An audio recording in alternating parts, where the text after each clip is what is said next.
Okay. So guess I'll introduce myself just briefly. For those that don't know me, I'm John Diamantopoulos, and I am the regional director for the South Central region of Kappa Mu Epsilon. And it's my pleasure to get to introduce our keynote speaker to finish off this meeting. And I was introduced to Joe way back when I went into MAA's Project Next. And here's the tie-in with our first speaker, Michael Dorf. Michael and I were both in the same Project Next group. And so we have that tie together. We both got to know Joe through all that. And Joe was one of the founding members of Project Next, and along with Chris Stevens and Jim Leitzel. And so many of us owe a great deal to him. So I was pleased when he said he could do this for us. I wanted to, once I got to know him, I wanted to invite him to speak at the school I was then working at. And I was thrilled when he did what he told us to do, just say yes. So he agreed. And it was during that trip years ago, I found out perhaps he was even a bigger Notre Dame football fan than I was. And that's kind of hard to find. So I immediately kind of was attracted to him that way, and just kind of been a friend with him forever since. And just a few things about Joe himself. He's obviously a very accomplished mathematician, textbook author. Some of you probably use his abstract algebra book, countless articles, countless invited talks.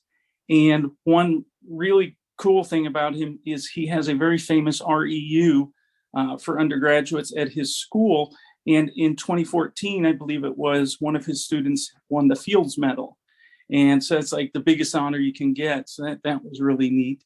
And he has teaching awards from the MAA, Carnegie Foundation, University of Minnesota Duluth. I'm sure his credits could go on and on. He's also, just like Michael Dorf, he's a past president of the MAA. And it's an honor in my life to be able to call him a friend. And I don't want to take up any more time for that. I want to give him to speak. So I'm proudly introducing our keynote speaker, Dr. Joe Gallian from the University of Minnesota Duluth. Thanks, John. I always go to the joint meetings in January, and one of the things I always look forward to is John and I and his wife always have lunch together. Unfortunately, the COVID knocked us out this year, but we'll get together next year. Okay, anyway, greetings from Duluth. It's a balmy 27 degrees. And I'd like to thank the two organizers. I can tell you from personal experience that organizing a conference is very time consuming. And so I'm surprised there's so many conferences. I was interested in the talks today, especially because I got my PhD in finite groups, and 3 of the talks involve group theory, which is quite a coincidence. And especially Sam's talk, because he talked about the mathematical properties of the Lie group E6. Well, it turns out the 10th edition of my abstract algebra book has a 2-dimensional representation of the Lie group E8 on the cover. So that's quite a tie into the talks today. In any case, I'm ready to give my talk. I kind of have the distinction almost anywhere I go that when I give a talk, mine's the most elementary talk of the day. And this is going to be another example of that. So let's go. Breaking driver's license code. About somewhere around 35 years ago, approximately, one of my calculus students asked me after class, because he knew I was interested in oddball things like this, if I knew how Minnesota driver's licenses were coded. And you can see that below my picture there. This is an old driver's license from 12, 13, 14 years ago. G450, 441, 067, 017. I never pay much attention to it, but almost everybody in Minnesota realizes that it's a representation of your name. Like, notice it starts with G, and my name starts with G, and so the next four digits are 450, and my wife hers starts with G450 because she has the same last name. My daughter starts with G450; she has the same last name, and so on. So people, and if a woman has a driver's license and get married and changes her name, then she has to undergo a change in driver's license. She'll notice that, that the first letter changes in the other. And anyway, and so it doesn't take much to figure out, without much, once you start thinking about it, that this is the last name code. Can you see the little arrow or not? I'm pointing, oh, that a mouse. Can you see the arrow? Yes, we can see it. Or I Okay. can. Okay. So anyway, that's the code for the last name, first name, middle name, and that's the birth. Even though I'm born in January 5th, 017, and that's the birthday. Okay. So anyway, the question is, how is that coded? And I said, well, I said to the student, let me take a look. And so what you have to remember, this like 35 years ago. And 35 years ago, no one batted an eyelash if I said, I walked into a class and I says, for those who are willing, I would like you, I'm trying to figure out how Minnesota driver's license are coded. And if you'd be willing to give me your full name, birthday, and driver's license number, that would help me on my project. And there was no thought about identity theft in those days. In fact, back a long time ago, whenever I'd cash a check, they would always ask to see your driver's license. And then they would write the number on the back in case the check was bounced or something like that. So my wife and I just put our driver's license number on the top of the check, on the top left-hand corner. We wouldn't do that nowadays, but I'm just trying to show you it was easy to get samples. We didn't have any internet, but I just asked the students for samples, and I got a couple hundred samples. I don't know how many. So anyway, oh dang it. So anyway, all right. So this is what I gathered from a bunch of samples. And what you do is, dang it, this doesn't have a slide I wanted. I use an old version of this. In any case, you do what scientists do. Darwin, Mendeleev, all the top scientists, Francis Crick and Watson and Crick, they gather data and they look for patterns, and the patterns usually reveals the structure. So I got a bunch of patterns. This is all samples I had. And you notice a whole bunch of things right away. Like, for example, the 530, that's the code for the first name. And suppose I had a Kevin, but it doesn't matter whether Kevin appears as your first name or middle name, it'll still be 465. So right off the bat, there could be a distinction between first name and middle name, but there isn't, because we have samples with Kevin in the first name. It's 465 in the first slot. We have another sample where Kevin's the middle name and it's 465 in the second slot. So another thing is we notice that the number doesn't respect whether it's male or female, because here's we have a Paul and a Paul, and they're coded exactly the same. So anyway, what Polya calls the guess and test. So we say, look, if you have a 465 and you have these samples, there's something among these 5 names that triggers the 465. And there's something about the second group, the 676, there's something about those names, something that's shared in common that triggers the 467. And it seems pretty obvious that it's the first 2 initials, the PA and the KE. So anyway, after looking at a couple dozen samples, we have a little conjecture. We say, well, you always start out with the first initial of your last name, then the next block is your middle name, and then the next, first name. Start over again. Last name, first name, middle name, and that last block is the birthday. Okay, date of birth. Now, I'm just, by the way, the year is encoded because, for example, my birthday is 1942 and the code for the birthday is 017. So we know the year's not coded. So anyway, it looks like it's pretty easy. You just take the first 2 letters and they give you the code for the name. So I happen to have an Aaron, and so if the first 2 letters, then that would be, in other words, I figured it might start at 001 or 000, but it turns out to start at 028. And I didn't have an AB name, or I didn't have an AC name, but I did have an Adam. And so you say, well, look, if I had an AB, I guess it would be 029. If I had AC, I guess it'd be 030, and then Adam 031. So an AE must be 032. Anyway, that's what it seems to be. And however, I was fortunate to have a name like Albert or Alice and so on. And they didn't fit the guess. The guess said that the first 2 letters is what triggers the code.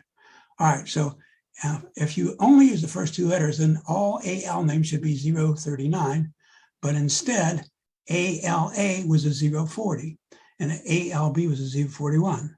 I don't have an ALC, but you can see from the pattern it would be 042 and then 043, and then I have an Alice at 045. In any case, and then after you run out of you get all the way to 066, and then Anna starts with 067. Okay, so this is, this is what seems to be happening. For some strange reason, when we get to AL, we'll branch to 3 letters. Okay, and so this turns out to be the complete. You learn this after the fact. This is the complete code, and so there was only one exception to the first 2 character format, and there's all the letters if you want to see. You just keep adding one each time. Okay, so now I gather up more data, and I keep looking, and it turns out that all B names only use the first 2 characters.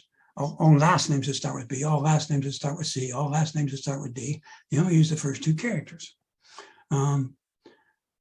Okay, so now we have a new guess. The new guess is we'll only use the first 2 letters most of the time, but once in a while we'll branch to 3 letters. That's my guess. And say, for example, we're looking at the J's. So I have a Jill, and it's 414, and that's exactly what you'd guess if you only use 2 letters. And I don't have a JJ, but it would be 415. And if you follow the 2-letter pattern, a JO name should be a 420. Okay, but it turns out that I have a John name, and that doesn't fit that's not 420. Yeah, okay, so John doesn't fit the pattern because if the 3-letter pattern held, then John should be 428. In fact, I have a Joanna that does have 428. Or if you, but then John's 429. Okay, so what happens is, even though we branch to 3 letters, somewhere along the line we have an exception to the 3-letter rule when we hit the John. So it gets its own code. It gets 429. So all other JOH names get 428, and John gets 429. Same thing happens with Joseph. All JOS names, Jose, Josephine, Joshua, they will be 440, but Joseph has a 441. So it's also an exception to the 3-letter code. Okay, so now we modify our guess. That's what Polya says. You guess and test, and if the test fails, you take into account why it failed and you modify the test.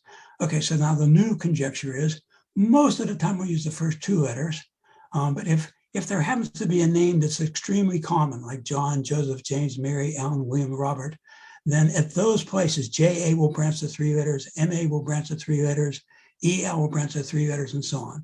When you have very, very common names, branch to 3 letters, and then those common names will not get the 3-letter code, they'll get one more. They'll get one more than the 3-letter code. So for example, a Wilbur is not that common, so I would just use the WIL. But William will get its own code. Again, Roberta, not common, it'll get the 3-letter code, but Robert will get one digit higher. Okay, now what's tricky about this is that this system was devised long time ago, and when they were talking about in the 90, maybe about 1920 or 1930, like this, something like that. And so when they devised it, they were saying, what are the most common names? And the point is, names that were common 100 years ago are not very common now. So that's why there's some tricky things. Like a name like Jason, for example, would be very common now, but it wouldn't be, it wouldn't have shown up common like 80 or 90 years ago. Okay, now what about the last 3 digits? Remember mine was January 15th was 017. So what do you want to do? You want to look for consecutive data. It doesn't help you too much if you have a January 10th and a January 18th, because there's too much gaps in between, and there's something strange could happen in between. So what we want to do is we want to find what happens when you have consecutive data, and I happen to have some of these. So January 7th is 022, January 025, January 9th, 027, same thing with February. And there is a pattern here. As I move from one date to the next, this increment was 3, this increment was 2, this increment was 3, this increment was 2. So then you have a guess. A guess says, well, we start somewhere, maybe with 001, then we add 3, add 2, add 3, add 2, and that should be the coding method. All right, well, it turns out that works very well. Like here's an example. Here's March, and notice what happens. March, the first starts with 159, and then we go 32, 32, 32. But when we reach March 8th and we jump to March 9th, the standard method is the alternation is broken, and we jump by 5. And then the same thing happens from going from January 9th to January 20th, except we jump by 20. And as I got more and more data, I realized it's what happens is we'd have I call this a random increment. In other words, if you had a 5 here and a 5 there and a 5 increment somewhere, we'd say, well, okay, some reason or other we'll increment by 5 and break the pattern. But what you have is random anomalies and random increments. And so the question is, whoever devised this, and why would they devise such a scheme? Why would they throw in these random jumps at random places, random increments? And then I'm guessing that they were trying to foil people like me. If you only had say you had 100 or 150 birthdays, you could see some pattern and all of a sudden thing would go out of whack. And unless you had complete data, you wouldn't know. You might see, well, somewhere there was a big jump somewhere, but unless you had complete data, you wouldn't know where to focus on which day actually gave you the crazy jump. Okay, so this is what we can decide now. Almost always use the first 2 characters. Once in a while, branch to 3. And of course, if you have a common name, that'll also be an exception. And then for the birthdays, there's random exceptions for that too. Okay, now let's go to the last name. This was designed in 1915. And this I didn't have to figure out because the student it's a good thing because this is the most complicated of all. The student that asked me the question, he said to me, he's pretty sure that the last name is coded by the Soundex system.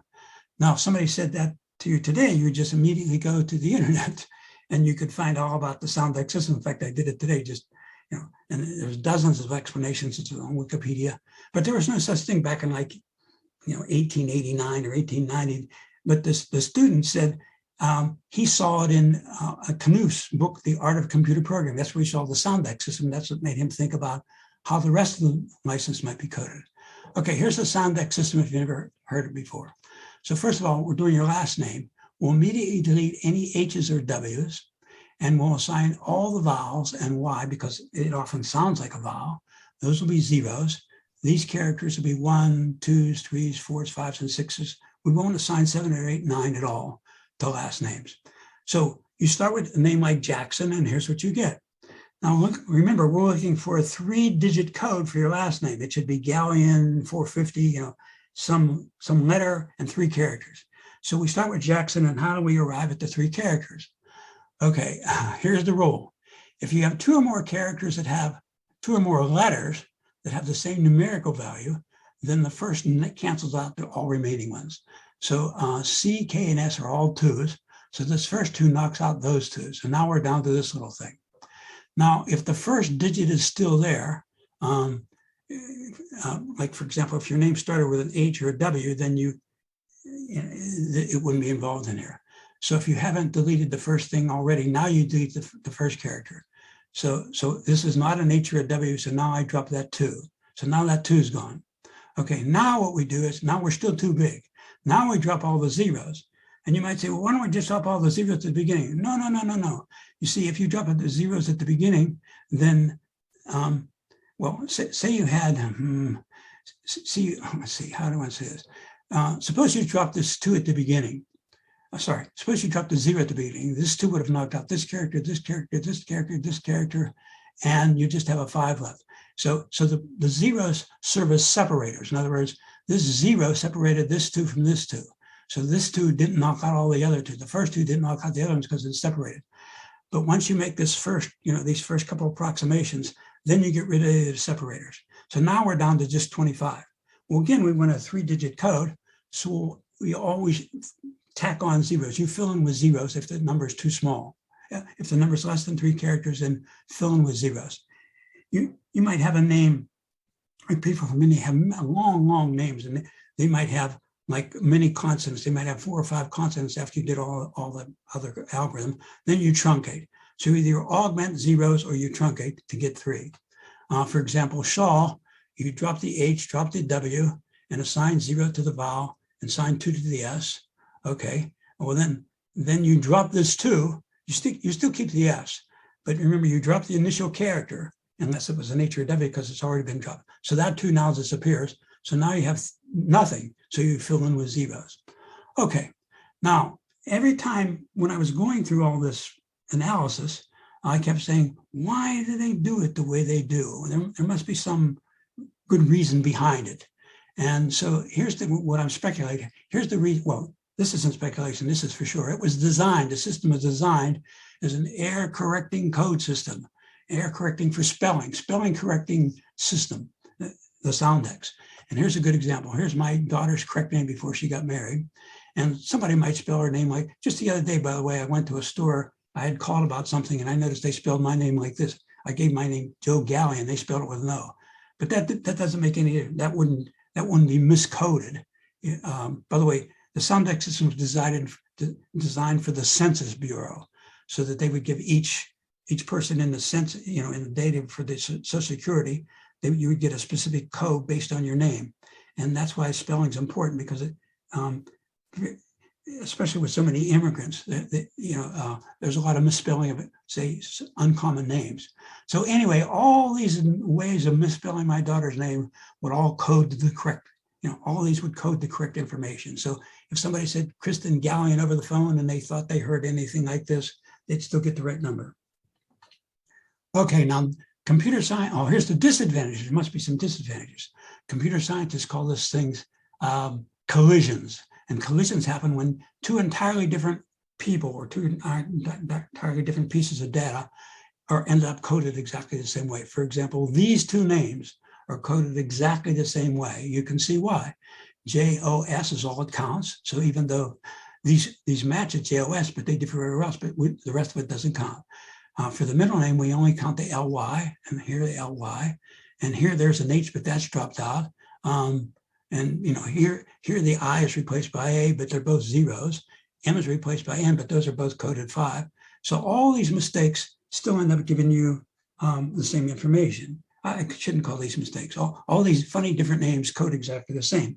So now you have a little problem with a big problem with driver's license, because first of all, they don't code the year. So there's going to be so many collisions, and you only have 365 possible N characters, for the date. And sooner or later, when you have millions of samples, you're going to have people with the same driver's license number that are completely different people. That's going to happen.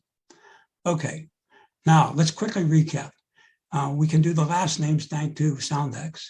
We can do the first middle name thanks to samples. And we can do most birthdays. I say most birthdays because I didn't have complete data. There were still some months where there would be a big gap between, maybe I have a July 10th and a July 20th, and I know it doesn't follow the 2-3-2-3-2-3 pattern. Because the gap is too big somewhere, but I don't know where the gap occurred. So I know the general idea. Okay, so now what do I do? Well, this is the olden days, so I actually wrote letters, write a letter and put a postage stamp on it.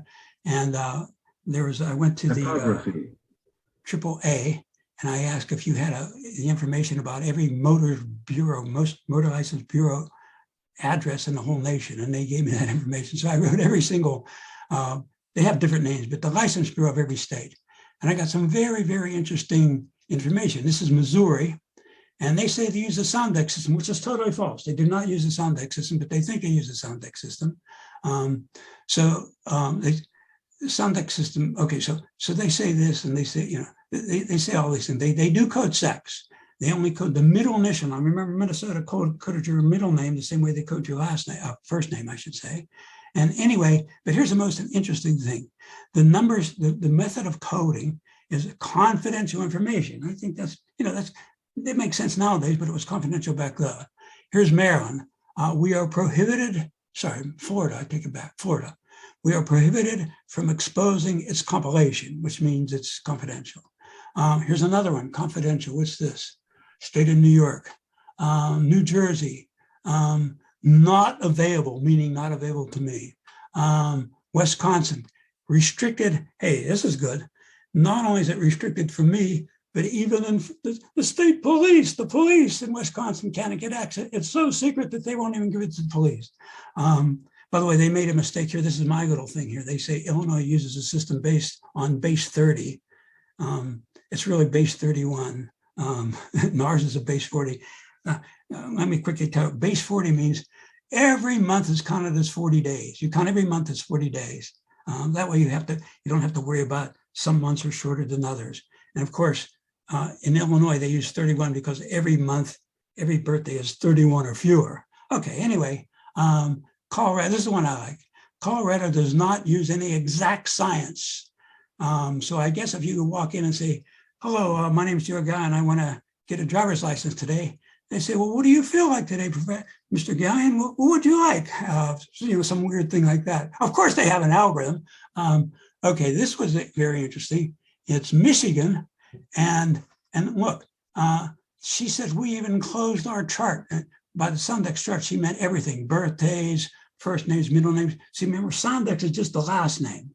This other stuff about the birthdays and first names and middle, that's not Sondex. Sondex is a phonetic thing based on the sound. Your first name and last name is not based on the sound. And as soon as I saw this, I said, dang, this looks exactly like Minnesota. And so when I looked at that code book, she said, she gave me the code book, and I said, oh yeah, it's exactly the same as Minnesota. And that's how I was able to fill in those missing gaps on March and stuff, those random exceptions, because it was in her code book. Okay. So then I wrote the woman from Michigan a letter, and I says, look, you must have this collision problem. It has to happen. And I says, can you tell me about that? So she wrote back and she says, over 6 million driver's license, and there's only 56 people, 56 numbers, I should say, that correspond more than one person. 54 have a two-way share. Let's see, I should be careful. There's let's see, 56. There are 2 four-way ties, 2 4-way ties and 3 3-way ties. Okay. So there's there's 2 cases where 4 people have the same driver's license, and there's 3 cases where 3 people have the same driver's license. So actually, out of 6 million, that's pretty good. All right. There's not. By the way, I also asked her. I wrote another letter and says, well, how do you, if somebody's pulled over and you're one of these 4 people that share a driver's license? She said, in that case, anytime somebody calls up a record, there's a flag there and it says something like, be careful, this is a duplicate driver's license number. Be careful which person you're talking to. Okay. Here's another one, the state of Maryland. The state of Maryland is not confidential. Remember, Michigan was not confidential. I didn't mention Minnesota. I didn't write them because I just phoned them and they said it's confidential. Well, it turns out that Michigan is not confidential. Maryland is not confidential. Minnesota is confidential, but they all have the identical system. And Maryland also sent me a sample license plate, which has nothing to do with anything, but it's a sample license plate that I have.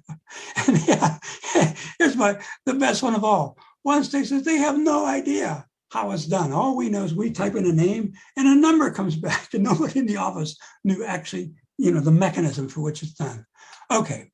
Now, when I think something's interesting, I write an article. So I wrote an article, it was called something, I don't remember, something like decoding driver's license number, like that. And I wrote an article for the Math magazine. It takes like 2 years before it appears. Oh, I should mention, by the way, that one of the referees didn't like it at all. And the editor he says, there's no math. It's just arithmetic. There's no math. But the editor was, he's a good friend of mine, Jerry Alexanderson, former president of the AMA. In any case, he was the editor, and he says, well, there was one negative referee's report, but I know there are people who like this kind of stuff, and we'll publish it for that. So anyway, and then the paper appears.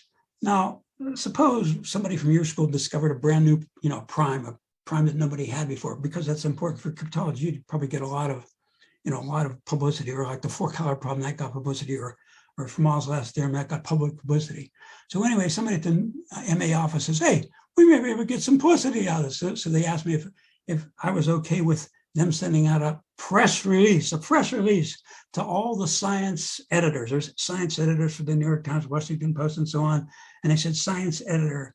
And to my great surprise, some science editors picked it up. Here's the Nashua, New Hampshire Sunday Telegraph, which is actually an important newspaper because that's, remember, the first election, the first primary is always in New Hampshire. So this is like the state newspaper. And he was more interested in, he mentioned driver's license number, but he also says social securities. And when I describe mod arithmetic, some states use mod arithmetic to assign your birthday, a check digit to your birthday, to your number, I should say. In any case, he thought mod arithmetic is cool. He says, why didn't they teach me about that? In any case, the Washington Post, oh, dang it. Washington Post, a science writer for the Washington Post. Anyway, he wrote an article based on my article. And here's the Star Tribune from Minneapolis. And they actually put it on the front page. Mathematicians find 12-digit madness. Turn to page 1B. I'm sure people immediately skipped to page 1B. And so there's the St. Paul Pioneer Press, license code, no match for crack mathematician, Superior Telegraph, crack, I like this word crack. And then the St. Louis Post-Dispatch, oh, here's a method to the madness. I like the idea about madness. Okay, so anyway, this Virgil Tipton from the St. Louis Post-Dispatch, I think it's called, or whatever. In any case, he says to me, what about Missouri? Do I know how to do Missouri? Oh, I forgot one. Here's the Winnipeg Free Press. So I even went international. By the way, you see this? I don't know if you can see this on the right. License code broken. This was put on, see, this was written by a guy from the Star Tribune, but he put it on the wire service. That's how all those other newspapers got it. Many, even newspapers that don't have science writers, they got it from the AP service. Okay, anyway, so I got this phone call from St. Louis Post-Dispatch, and he says, can I do Missouri? And I said, no, I don't have the samples. I told him I needed samples.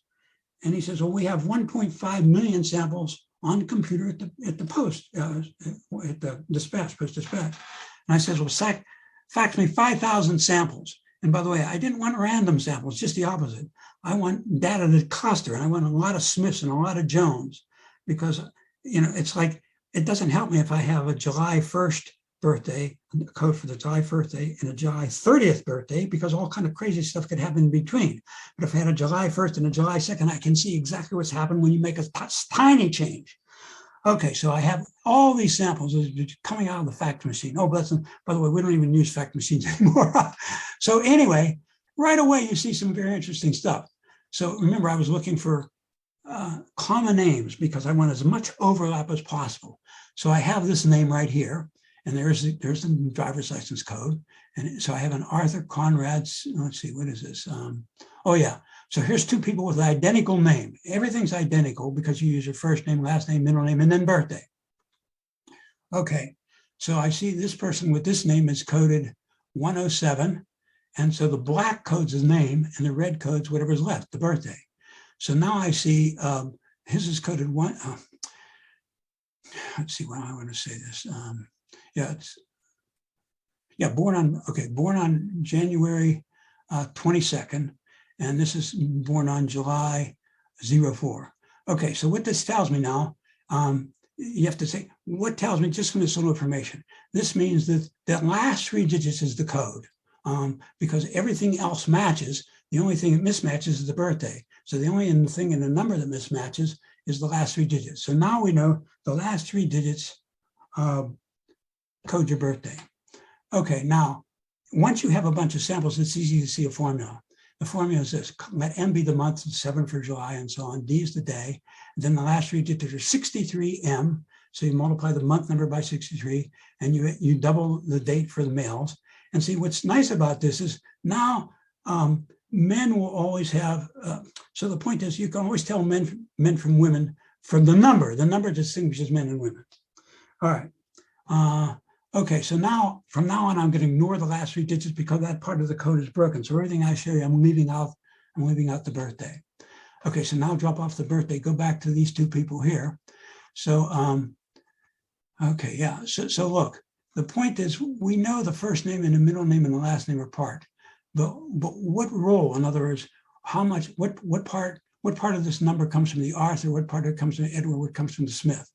So you see these coded exactly the same.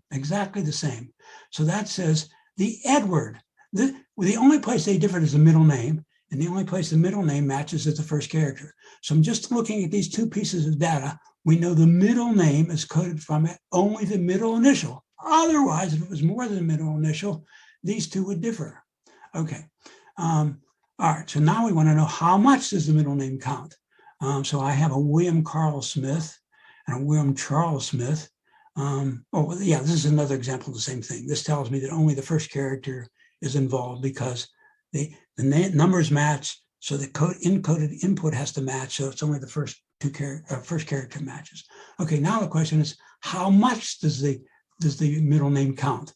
Well, this is why it's good to have lots of samples. So here's a William C. Smith and a William H. Smith, and they differ by 5, but these differ by 5 in the alphabet. Here's another example. Here's a William K. Smith. Okay, so that from H to K is 3 positions, and you go by 3. So that tells me that the middle initial starts with A starts with 1, B starts with 2, C starts with 3. It goes 1, 2, 3 up to 26 because that's what the data says. If you move K positions in the alphabet, the number will jump by K. Okay, and so this is what we know. All right, so now how much of the first name count? Does just the first letter count, the first 2 letters, the first 3 letters? Well, it turns out we have identical information for these 2 people. In other words, their last name matches, their middle name matches. I don't care about the birthday, but these are coded exactly the same, but they different position 4. Same way here, these different position 4. So that means the 4th character doesn't count, because if the 4th character counted, these would be different. These wouldn't get the same code. Okay, so now we know only the first 3 letter counts. First 3 letters count for your first name. Okay, now the question is, how much do they count? Well, then I find it's the same trick. So I find somebody where the first 2 letters match, but the 3rd letter difference. It's the same method we did before. You find 2 names that have a matching first 2 letters, like J-O-S and J-O-H. The J-O's match, and the 3rd character is different. So then we see how much the number differs.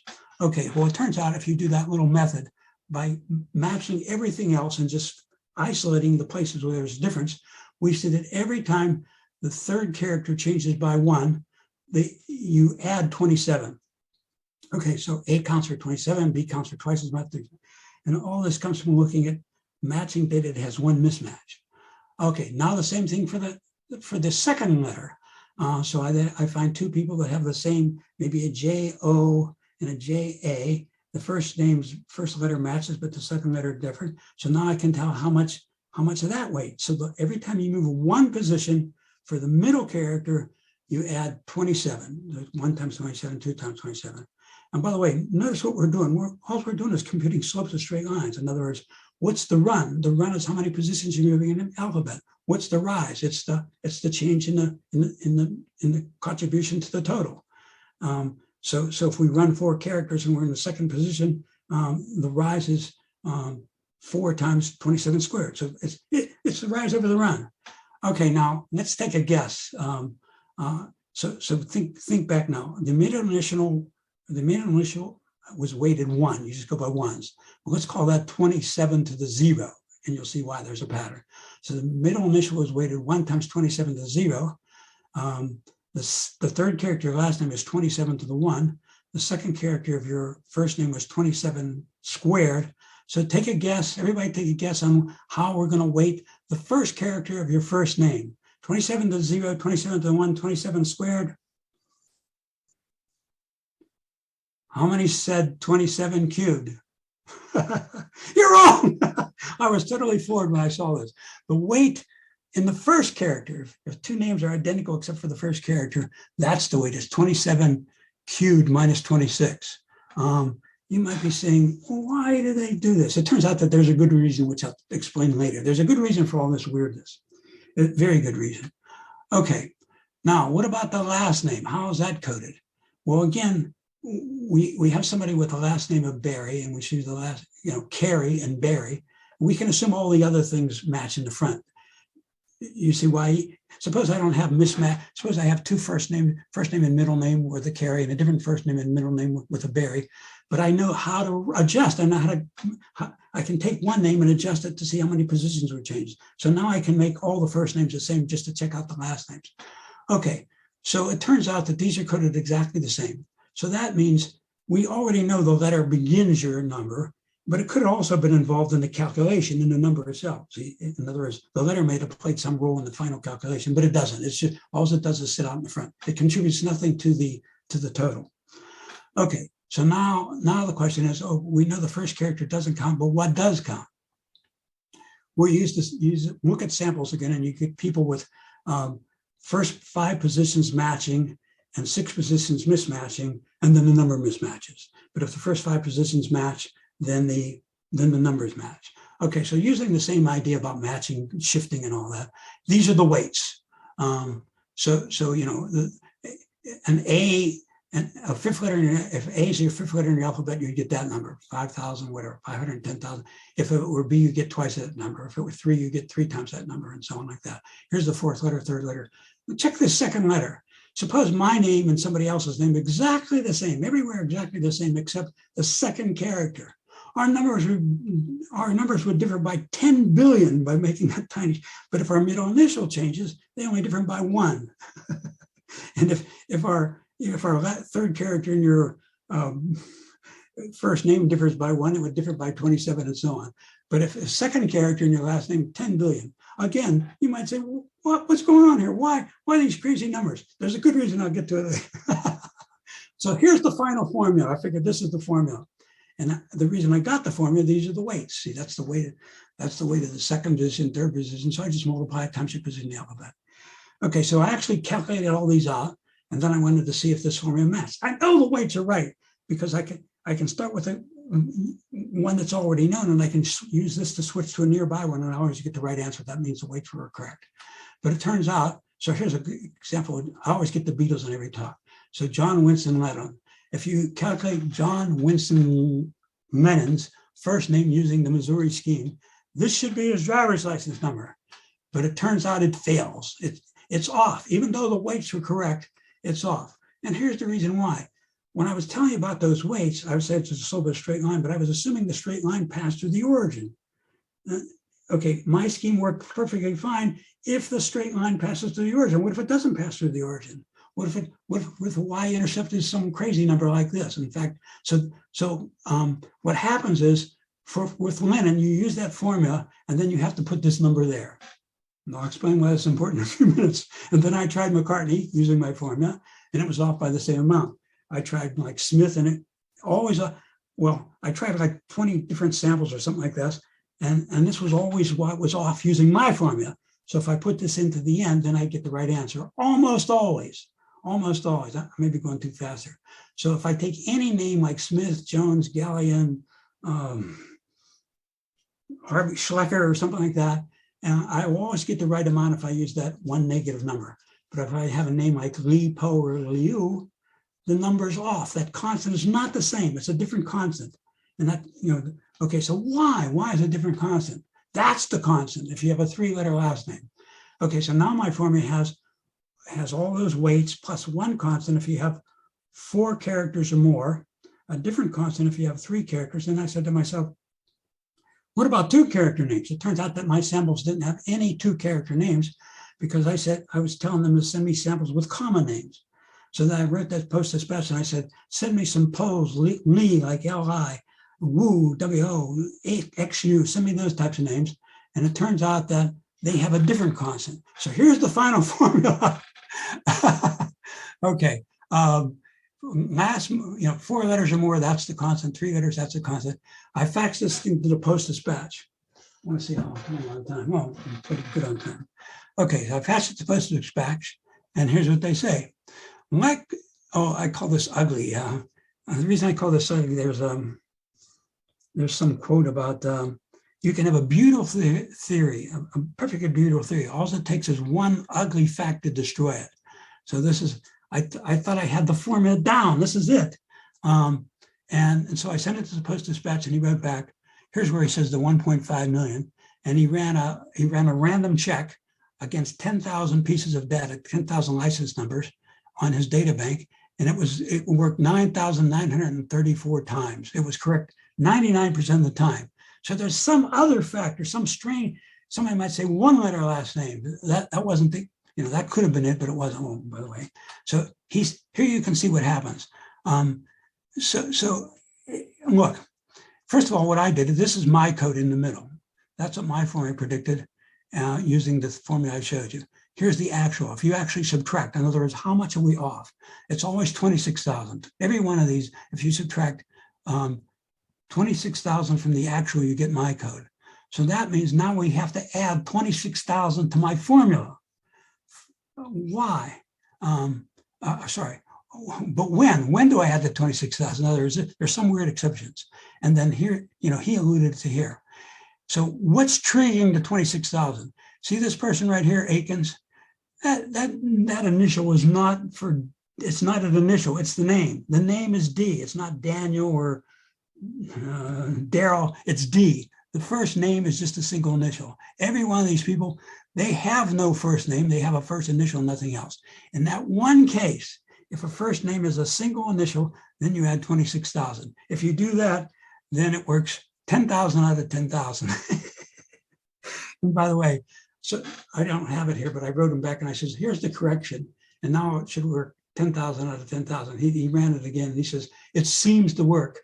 10,000 out of 10,000, of course it works. Any case, so I've been always deferring. I said, why are people doing this? Why are these crazy things? And the answer is the collisions. Suppose we didn't, remember that we subtracted that big number, 350,000 or something like that. And then we subtracted a different number. It turns out that if you use the same weight, the same negative constant factor for 3-letter initials as used for 2-letter initials, there'd be collisions. And if you use the same negative intercept, y-intercept for 3-letter names and 2-letter names, there'd be collisions. So that number was picked very strategically so that you wouldn't have collisions. And so this is what in math terms, it's invertible. If there's no collisions, it's a one-to-one mapping. Almost. The reason I say almost is that I actually had a student program to me where I could give the person, the student, the person's name, full name, and then the computer would give me the driver's license. But I could also go backwards. If I would enter a valid driver's license, I could recover everything that was used. Of course, in the middle name, I could only recover the first character because that's all we'd use. For the last name, I could only recover the first 3 characters. First 5 characters, that's all was used. So every time I tried it, everything invertible, I tried like dozens of examples, and so it's one-to-one. Okay, and I was, in fact, I say almost always, and here's the reason why I wrote another article now. This is me writing for UMapp. And I says, this method is invertible for virtually all real-life situations.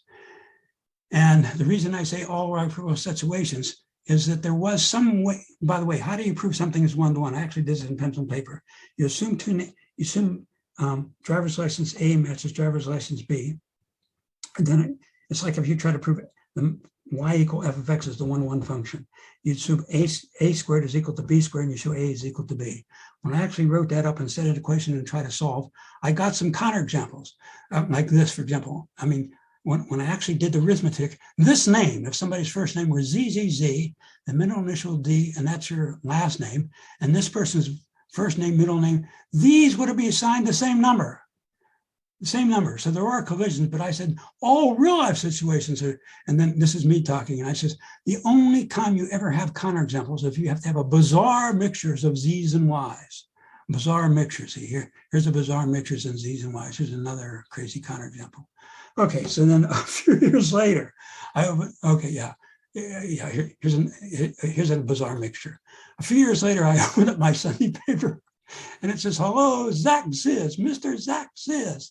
And they go on to say that some guy changed his name because he always wanted to be the last name in the phone book anywhere he lived. And this is his official name now. Okay. So then I run to my computer and I type in Zach Ziz. And here's what happens. So this is Zach Ziz, the correct number. If you put Zach Ziz in my code, you get this number up here. Now I want to go reverse my code.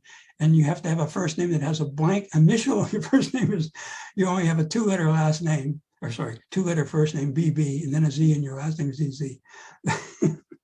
So my computer program is not invertible. If I start with this, I can't recover Zach Ziz, but I believe that's the only counterexample on the whole planet. All right, now what next?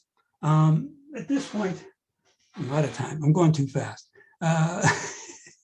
One time I was given a talk on the history of group theory from like 1830 up to 2000 or something like that. In 45 minutes, I was only up to 1900. Anyway, so I got a phone call. We're out of the blue. A cancer researcher from the Twin Cities campus. This is hard to understand. Well, first of all, I got a phone call, so I can't tell you what he said, but I answered back in an email. He asked for the code. He says, I understand you can do Minnesota driver's license, And so would you mail it to me? This is not email. There's no email these days in 1994. So I said, I put it in the mail. Then I said, I would appreciate knowing how you plan to use this information, because I occasionally give talks and I like to say at the end of my talk, hey, here's some use for this thing. So he wrote back and says, thanks, I'm looking forward to it. The reason I found it useful is the Department of Public Safety, that's the License Bureau, they will query their database only if you provide the number. If you say, I want you to look up Joseph Anthony Gallian, born on such and such, their computer system couldn't handle it, or whatever, their coding system or something. You couldn't look up a person by the name, but if you had the number, you could find the data. And then, so why does he want this? It turns out this is complicated, but he was doing this long-term study of brain cancer. So suppose somebody had brain cancer in 1980, and they're doing a study in 1994. They want to contact that person and say, after you had your treatment, how long did you live? Did you live 5 years, or, well, assuming they're still alive, maybe the letter would go to somebody. Anyway, the point was they wanted to contact people from many years ago, and they had no way of finding the person. There's no internet. They can't find the person. The record had the name where they lived in 1980, but now it's 14 years later. So many people moved. So then they got the bright idea that if they still live in Minnesota, they might be able to backtrack. And so that's how it was useful. A couple of years later, the same guy wrote me a letter, and he found another application, the same type of idea, another way that it helped him. In any case, so here's the lesson. If there's one student or two students, there's a handful of students here. You never can tell, I did this just for fun because I got a kick out of it, but somebody might find it useful someday. Okay. All right. Then I got a phone call from Minnesota Public Television, and they heard wind of this fact that I could do Minnesota driver's license, and they also knew that it was secret because they asked. And so they asked me to appear on their, they have a weekly show where they wrap up the week's news, state news. And so if you would have tuned in to Minnesota Television to find out the latest news in the state of Minnesota, here's what you would have seen. At certain points in history, a great thinker will step forward and advance the cause of human civilization by solving one of the mysteries of the universe. Such a man exists today in Duluth. UMD mathematician Joe Gallian has deciphered the top secret formula that the state of Minnesota uses to determine your driver's license number. Gallian's quest began one day at breakfast. About 5 years ago, maybe 6 or something, I was eating my cornflakes in the morning.